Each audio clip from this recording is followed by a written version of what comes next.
نحمده ونصلي على رسول الكريم أما بعد فأعوذ بالله من الشيطان الرجيم بسم الله الرحمن الرحيم كل نفس ذائقة الموت قال الله تبارك وتعالى في القرآن المجيد في مقام آخر وما أبرئ نفسي إن النفس لأمارة بالسوء إلا ما رحم ربي إن ربي غفور رحيم۔ پیارے بھائیو، آج ہم بات کریں گے نفس کے بارے میں۔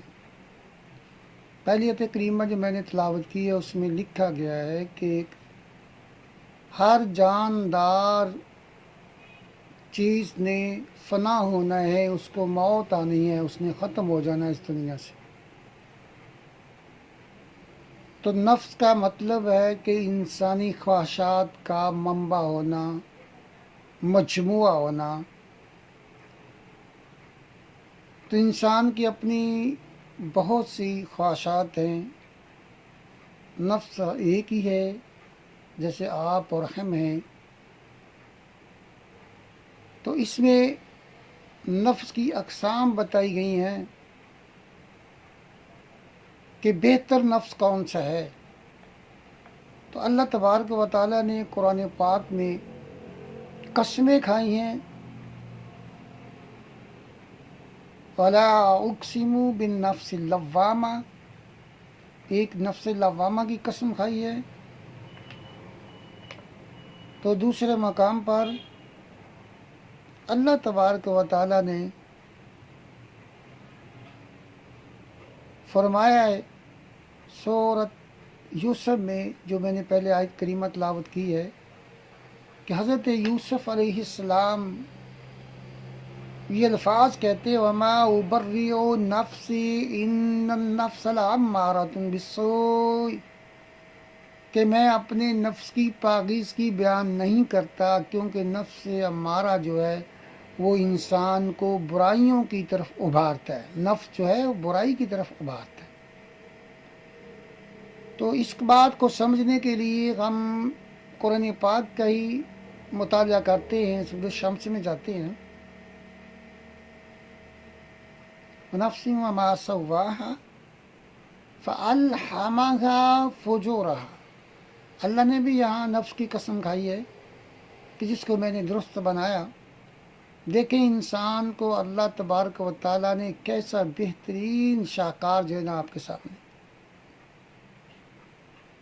تو آگے کیا فرمایا؟ فَأَلْحَمَهَا فُجُورَهَا فَتَقْوَاهَا، اللہ تبارک و تعالیٰ خود ہی ارشاد فرماتے ہیں کہ میں نے انسان کی طرف الہام کیا، الہامی علم دیا اسے، جیسے قرآن پاک ہے، ساری آسمانی کتابیں الہامی کتابیں کہلاتی ہیں۔ تو اللہ تبارک و تعالیٰ کا ایک یہ طریقہ کار ہے کہ آسمانی کتابوں کے ذریعے اور اپنے انبیاء کے ذریعے ہم تک برائی اور اچھائی دونوں کو واضح کر دیا۔ اب الہام کا یہ دوسرا مطلب یہ ہوگا کہ اللہ تبارک و تعالیٰ نے انسان کو ڈائریکٹ الہام کے ذریعے یہ بات ڈال دی اس کے اندر کہ یہ کام اچھا ہے، یہ کام برا ہے۔ تو اب یہ بات جو ہے نا، اصل میں بات یہی ہے کہ ہمارے اندر اللہ کریم نے یہ سمجھ بوجھ عطا کر دی ہے، شعور عقل فہم دیا ہے کہ انسان جو ہے اچھی بری چیز کو پرکھ لے اور اس کو سمجھ لے۔ لیکن افسوس ہے کہ انسان جو ہے نا اس کی طرف کبھی توجہ نہیں دیتا۔ میں مثال دینا چاہتا ہوں، جیسے آپ دنیا میں دیکھتے ہیں کہ یہ کام اگر میں کروں گا یہ تو بہت برا ہے، یہ اچھا کام نہیں ہے۔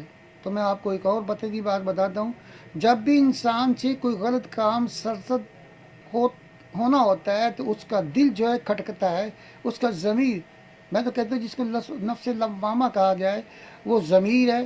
ضمیر انسان کو ملامت کرتا ہے، بار بار ملامت کرتے ہیں، یہ کام اچھا نہیں ہے، برا کام ہے، آپ اس کو نہ کیجیے گا۔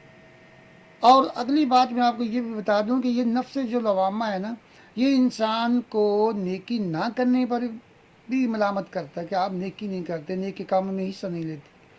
تو یہ ہمیں برائی سے چکندہ کرنے کے لیے اور نیکی کی طرف راغب کرنے کے لیے ہماری رہنمائی کرتا رہتا ہے. آگے چلتے ہیں کہ نفس انسان جو ہے نا، جان جو ہے، اپنی جان کو یا نفس امارہ کے سپرد کرتا ہے، اور تیسرا جو نفس ہے نا، جس کا ذکر قرآن پاک میں کیا، یا ایتھا النفس المطمئنہ، کہ اے مطمئن روح، اے مطمئن جان، اے مطمئن نفس، ارجعی الی ربک راضیۃ مرضیہ، اپنے رب کی طرف. تو بھائیو، یہ اس نفس کے بارے میں کہا جائے گا جو مطمئن ہے. مطمئنہ نفس کون سا ہے؟ کہ جو اللہ اور اللہ کے پیارے محبوب علیہ الصلوۃ والسلام کی تعلیمات پر عمل کرتے ہوئے زندگی بسر کرتا ہے، اور اس کو اطمینان اور سکون ہے کہ میں نے یہ اچھا کام کیا، میں نے برا کام نہیں کیا، مجھے اللہ تبارک و تعالیٰ اس کا ضرور صلہ عطا فرمائیں گے. جب انسان نیک کام کرتا ہے، مطمئن ہو جاتا ہے، اسے سکون ملتا ہے، اسے راحت ملتا ہے، اس کے آرام ملتا ہے، تو پرسکون ہو جاتا ہے. اگر اس کو کوئی نیک کام کرنا، جیسے ایک آدمی نماز پڑھتا ہے 5 وقت کی، اگر اس کی نماز رہ جائے کسی وجہ سے، تو وہ اتنا پریشان ہوتا ہے، اتنا پریشان، جب تک وہ نماز ادا نہیں کر لیتا تب تک وہ مطمئن نہیں ہوتا. تو اس کا یہی مطلب ہے بھائیو، کہ انسان کو اب اپنے نفس کو کس کے تابع کرنا ہے، نفس مطمئن بنانا ہے یا نفس امارہ بنانا ہے. تو بھائیو، بہترین بات یہ ہے کہ نفس امارہ کا کام ہی، جو نفس ہے نا امارہ میں نے ابھارنا ہوتا ہے بسوئی بن کے برائی پر. تو بھائیو، یہ ہر وقت اس کا کام ہی ہے کہ آپ کو برے کاموں میں لگا دے. تو یہ ایک نفسانی خواہشات کا منبع ہے. اس میں آپ کو مال و دولت بھی نظر آئے گا، اس کے پیچھے بھی آپ بھاگ سکتے ہیں، اس کی وجہ سے بھی آپ ناجائز کام کر سکتے ہیں. آپ کو حسن و جمال یہ بھی دکھائی دے گا، اس کے سامنے رکھتے بھی آپ سے بہت سی غلطیاں سرزد ہوتی ہیں. تو یہ خواہ وقت یہی چاہتا ہے کہ یہ انسان اسی کاموں میں لگا رہے. تو بھائیو، اس کو دبانے کے لیے، اس کو قابو کرنے کے لیے، تو یہ جو رمضان المبارک کا مقدس مہینہ اللہ کریم نے ہماری زندگی میں بھیجا ہے، یہ بہت بڑا اہمیت کا حامل ہے. دیکھیے، اس رمضان المبارک میں اللہ کی رضا کے لیے، اس کی خوشنودی کے لیے انسان کیا کرتا ہے؟ سارا دن روزہ رکھتا ہے اور حلال چیزوں سے بھی بچتا ہے. تو بھائی، یہی بات میں سمجھانا چاہ رہا ہوں اور سمجھنا چاہ رہا ہوں کہ جب اللہ کریم کا فَأَلْهَمَهَا فُجُورَهَا فَتَقْوَاهَا، کہ جب اللہ کریم خود کہتے ہیں کہ میں نے تمہیں نیکی اور بدی کی بات بتا دی ہے، اب آپ نے کیا کرنا ہے؟ برائی سے بچنا ہے اور نیکی کی طرف آنا ہے. اور جب ہم یہ کام کر لیں گے کہ برائی کو دباتے رہیں گے، نیکی کی طرف آتے رہیں گے، تو ہمارا نفس وہ مطمئن کی سٹیج پر پہنچ جائے گا. تو جب ہم بھی کل قیامت مرنے کے بعد جب اللہ کے حضور پہنچیں گے، تو ہمیں بھی یہ اعلان ملے گا، یہ ہمارے لیے بھی خوشخبری ہوگی کہ یا ایتھا النفس المطمئنہ.